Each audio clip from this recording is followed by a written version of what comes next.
सोने की फसल। एक लंबे समय पहले एक गांव में रविंद्रा और भारती नामक पति पत्नी रहते थे। उनके 2 सुंदर बच्चे भी थे जिनका नाम गीता और लता था। रविंद्रा उसके खुद के खेत में कृषि करके आए हुए पैसों से अपना घर चलाता था। रविंद्रा एक अच्छा आदमी था और कोई भी निर्णय जल्दबाजी में नहीं लेता था। सोच समझकर होशियारी से सारे निर्णय लेता था। हर साल खेत के अच्छे उगने पर बिना कोई कमी के अपने परिवार का अच्छा देखभाल करता था। एक साल लगातार कुछ दिनों तक भारी बारिश होने के कारण उसका खेत खराब हो गया। खेत का खराब हो जाने के कारण उसके परिवार का खर्चा संभालना मुश्किल होता था।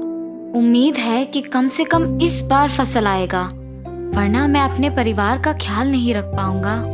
और उसी आशा से वापस खेती करता है और उसी फसल की उम्मीद में रहता है। पर कुछ ही दिनों में वापस भारी बारिश के कारण खेत खराब हो जाता है और फसल भी नहीं आता है। ऐसे 2 साल लगातार बारिश के कारण फसल नहीं आता है। एक दिन ऐसे ही खराब हुए खेत को देख दुखी होके उधर ही बैठ जाता है। उसके बगल वाले खेत में काम करते गिरी उसे देख उसके पास आता है। अरे रविंद्रा, ऐसे क्यों बैठे हो? कुछ नहीं गिरी, मैं सुबह से देख ही रहा हूँ तुम किसी बात पे दुख हो, मुझे नहीं बताओगे? ऐसा कुछ नहीं है गिरी, इस साल के फसल के ऊपर मेरी बहुत उम्मीद थी और पैसे भी सारे खर्च हो गए, इसीलिए समझ में नहीं आ रहा क्या ही करूं मैं। ठीक है, दुखी मत हो, बहुत देर हो गई है, चलो घर चलते हैं। ऐसे दोनों वापस घर चलना शुरू करते हैं जब उन्हें एक तोता झाड़ियों में फंसा हुआ नजर आता है। रविंद्रा उसके पास जाके उसे उन झाड़ियों से निकालकर उसे अपने हाथों से आजाद करता है और तुरंत वो तोता एक देवता के रूप में बदल जाती है। रविंद्रा और गिरी दोनों ये देख आश्चर्यचकित रह जाते हैं। तोते के रूप से आप देवता कैसे बन गई? मेरा अहंकार व्यवहार देख मेरे पिताजी ने मुझे श्राप दिया और तोते की तरह बदल दिया। उन्होंने कहा कि मुझे इस श्राप से विमुक्त होने के लिए किसी को मुझ पे दया आके आजाद करना होगा और अब आप आए और मैं अपने पुराने रूप में बदल सकी।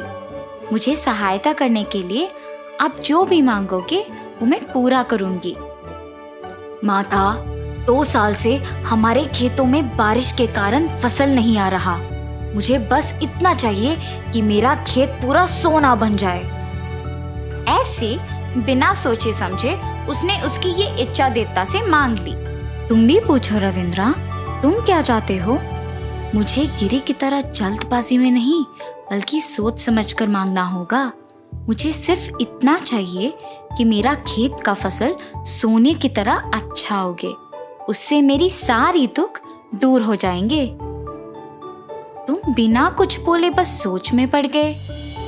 भारी बारिश के कारण मेरा भी खेत खराब हो गया है और फसल नहीं आया। मुझे बस इतना चाहिए कि मेरा खेत का फसल सोने की तरह अच्छा होगे। मंजूर है, तुम दोनों की इच्छा पूरे किए जाएंगे। ऐसे कह के देवता वहां से गायब हो जाती है। रविंद्रा, चलो जाके देखते हैं कि देवता की बात सच हुआ कि नहीं। ठीक है, चलो गिरी। रविंद्रा और गिरी दोनों खेत देखने जाते हैं। दूर से गिरी को खेत चमकता हुआ नजर आता है और तुरंत गिरी अपने खेत को जाता है और देखता है कि उसका खेत पूरा सोने की तरह चमक रही है और वो देख वो बहुत खुश हो जाता है। मेरा खेत पूरा सोना हो गया, अब मैं बिना कोई चिंता के बहुत खुशी से जी सकता हूँ। और ऐसे जब पास आके देखता है तो मिट्टी भी चमक रही होती है। ये क्या, मिट्टी भी सोने की तरह चमक रही है। और ऐसे मिट्टी को छू के देखने पर कड़ा होता है। कोशिश करने पर भी मिट्टी को मुट्ठी में पकड़ नहीं पाता है। मिट्टी इतना कड़ा क्यों है? इस मिट्टी में से क्या फसल को निकाल सकते हैं? रविंद्रा? और ऐसे फसल को खींचने की कोशिश करता है, पर फसल भी कड़ा होता है और बाहर नहीं निकलता है। अय्यो, अगर मैं भी उसी के तरह फसल के बदले में खेत को सोने की तरफ बदल देने के लिए मांगता तो शायद ऐसे ही होता। और ये खेत तो अब कोई भी काम की नहीं है, अब मैं क्या करूं? और ऐसे दुखी होता है। क्या रविंद्रा का भी खेत ऐसे ही हो गया होगा? रविंद्रा, चलो जाके तुम्हारा खेत देखते हैं। ठीक है, चलो गिरी। और वहां से दोनों रविंद्रा के खेत की ओर निकलते हैं। रविंद्रा के खेत में पूरा फसल उग के हरा भरा निखरता है।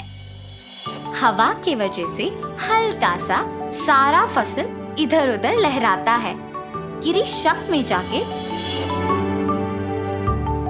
रविंद्रा के खेत में से फसल खींच के देखता है तो वो बहुत आसानी से आ जाता है। और ये देख दुखी होके रविंद्रा के पास जाता है।